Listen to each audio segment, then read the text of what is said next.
اور extreme temperature خاص طور پہ ٹھنڈ سے بچے، ونڈ سے بچے، اور کئی چیزیں ہیں جن سے بچنا ایکچولی پاسبل نہیں ہے. کچھ اس کا بندے کا ممکن ہے روزگار ایسا ہو جس میں ڈسٹ، کوئی فیکٹری ورکر ہے، اس سے بچنا اس کے لیے مشکل ہوگا.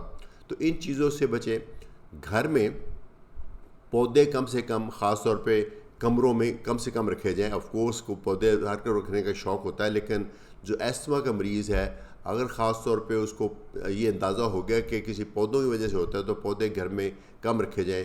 اپنے کمرے میں جو چیزیں ڈسٹ بناتی ہیں وہ کم سے کم رگز اور میٹریسز اور کارپیٹس کم سے کم رکھے جائیں. ڈسٹنگ جو کی ہے وہ ڈرائی ویٹ کی جائے، مثلا کسی گیلا کپڑا پھیرا جائے بجائے کسی جھاڑو پھیرنے کے، تاکہ ڈسٹ نہ اڑے.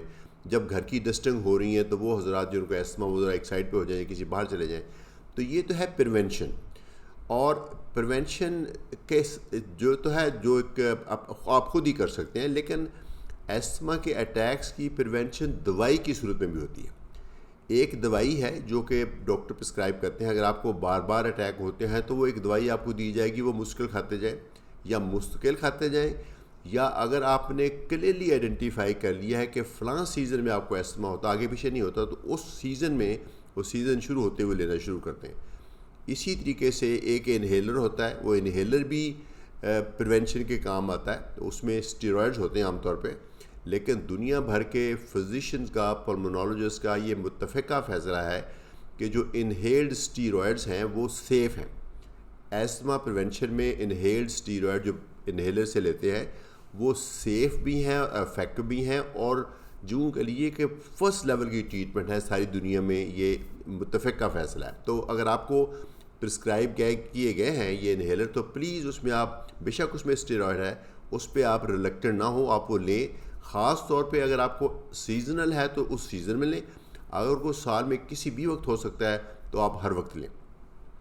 تو ایک گولی اور ایک انہیلر اور وہ جو میں نے بتایا چیزوں سے بچنا، یہ سب کریں گے تو انشاءاللہ اٹیکس آپ کے نہیں آئیں گے. لیکن پھر بھی کبھی نہ کبھی آپ کا ایکسپوجر ایکسیڈنٹلی ایسی چیز کو ہو سکتا ہے جس سے ایستھما کا اٹیک ٹریگر ہو جائے. اور ویسے بھی جو پریونٹیو ٹریٹمنٹ ہوتی ہے کبھی بھی کسی بھی کنڈیشن میں 100% افیکٹو نہیں ہوتی، اس کے باوجود اٹیک آ سکتا ہے. تو کبھی آپ کو اٹیک آ جائے تو پھر اور طرح کے انہیلر دیا جاتا ہے. گولیاں بھی ہیں، لیکن ہم لوگ فزیشنز اور پلمونالوجسٹ ہیں انہیلر پریفر کرتے ہیں. کیوں کرتے ہیں انہیلر پریفر؟ کیونکہ انہیلر جو ہے وہ دوائی سیدھی چلی جاتی ہے جہاں جانی چاہیے، لنگز میں چلے گی، تو اس کا مطلب ہے کہ فوری اثر آ جائے گا. اور وہاں نہیں جائے گی جہاں نہیں جانی چاہیے، باقی باڈی میں نہیں چاہیے، کیونکہ یہ دوائی تو ہم سانس کی نالیاں کھولنے کے لیے دے رہے ہیں، تو سانس کی نالیاں کھولنے کے لیے جو سیدھی دے دی چلیے، باقی باڈی میں نہیں جائے گی. باقی باڈی میں نہیں جائے گی تو سائیڈ افیکٹ نہیں ہوں گے. اب یہ دیکھیں کتنی بڑی ایک قسم کی اس میں اچھی اپروچ ہے کہ دوائی وہاں ڈائریکٹ چلی گئی جہاں چاہیے تھی، جہاں اس کا افیکٹ چاہیے تھا، اور باقی جگہ نہیں چاہیے گئی جہاں پہ اس کا رسک، سائیڈ افیکٹ کا رسک تھا. تو انہیلرز بہت ہی اچھی چیز ہیں. انہیلر کے بعد نیبولائزرز ہوتے ہیں. جو بھی آپ کے ڈاکٹر نے آپ کو تجویز کیا آپ پلیز دیجئے، اور اس کے ساتھ گولیاں بھی کئی دفعہ دی جاتی ہیں. ایکسٹریم سچویشن میں اسٹیرائڈ کا گولیوں کی صورت میں کورس بھی دیا جاتا ہے. یہ آپ کے ڈاکٹر بتائیں گے کب آپ کو کس دوائی کی ضرورت ہے. ایستھما عام طور پہ انہیریٹڈ ہوتا ہے. آپ کے اگر پیرنٹس میں سے کسی کو ہے تو خطرہ ہے کہ آپ کو بھی ہو سکتا ہے، ضروری نہیں لیکن خطرہ ہے. اسی طریقے سے اگر آپ کو ہے تو آپ کے کسی بچے کو بھی ہو سکتا ہے. اچھا، یہ بیسکلی ہوتی الرجی ہے. اس کی دوسری قسمیں بھی ہیں. کچھ لوگوں کو ایستھما کے اٹیکس نہیں آتے، صرف کھانسی ہوتی ہے، وہ بھی ایستھما کی قسم ہی ہے. کچھ لوگوں کو اور طرح کی الرجی، بہت چھینکیں آتی ہیں، یا کسی کو ڈرپ آتی ہے، پیچھے نیزل ڈرپ آتی ہے، کسی کو اسکن میں خارش نکلتی ہے. سب الرجی کی قسمیں، یہ سب انہیریٹڈ ہوتی ہیں. تو ایستھما جو ہے ایک بہت ہی افیکٹولی اس کی ٹریٹمنٹ پاسبل ہے.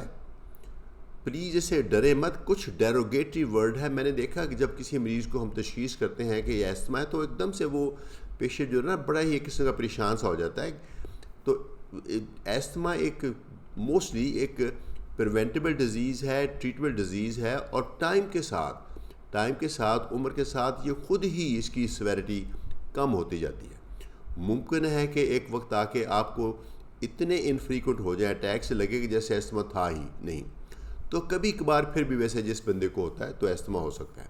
ایستھما کی کوئی ٹیمپریری قسمیں بھی ہیں. کئی دفعہ کچھ خاص چیز کے فیومز انہیل کر لے بندہ، یا وہ خاص انفیکشن ہو گئی، تو ٹیمپریری اٹیک آف ایسما بھی ہو سکتا ہے، لیکن موسٹلی یہ الرجی والا ایسما ہوتا ہے۔ ایک ایسما کی قسم ہے جس کو بولتے ہیں ایڈیوپیتھک، جس کی وجہ نہیں معلوم، فیملی میں کوئی نہیں، وہ کئی دفعہ لیٹ ایج میں سٹارٹ ہو جاتا ہے۔ تو یہ ہیں تمام قسمیں ایزما کی۔ مجھے امید ہے کہ آپ کو یہ ویڈیو یوزفل لگی ہوگی۔ بنیادی طور پہ اگر آپ کو تشخیص ہو گئی ہے تو پلیز گھبرائیں مت، اور اگر آپ کو ان ایکسپلینڈ سی کھانسی ہوتی ہے یا چھاتی ٹائٹ رہتی ہے تو آپ ڈاکٹر سے چیک کرائیں۔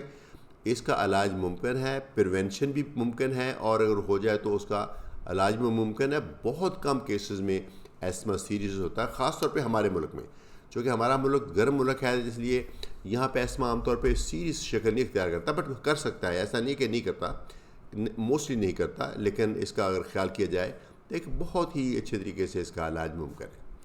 مجھے امید ہے کہ آپ کو یہ ویڈیو یوزفل لگی ہوگی۔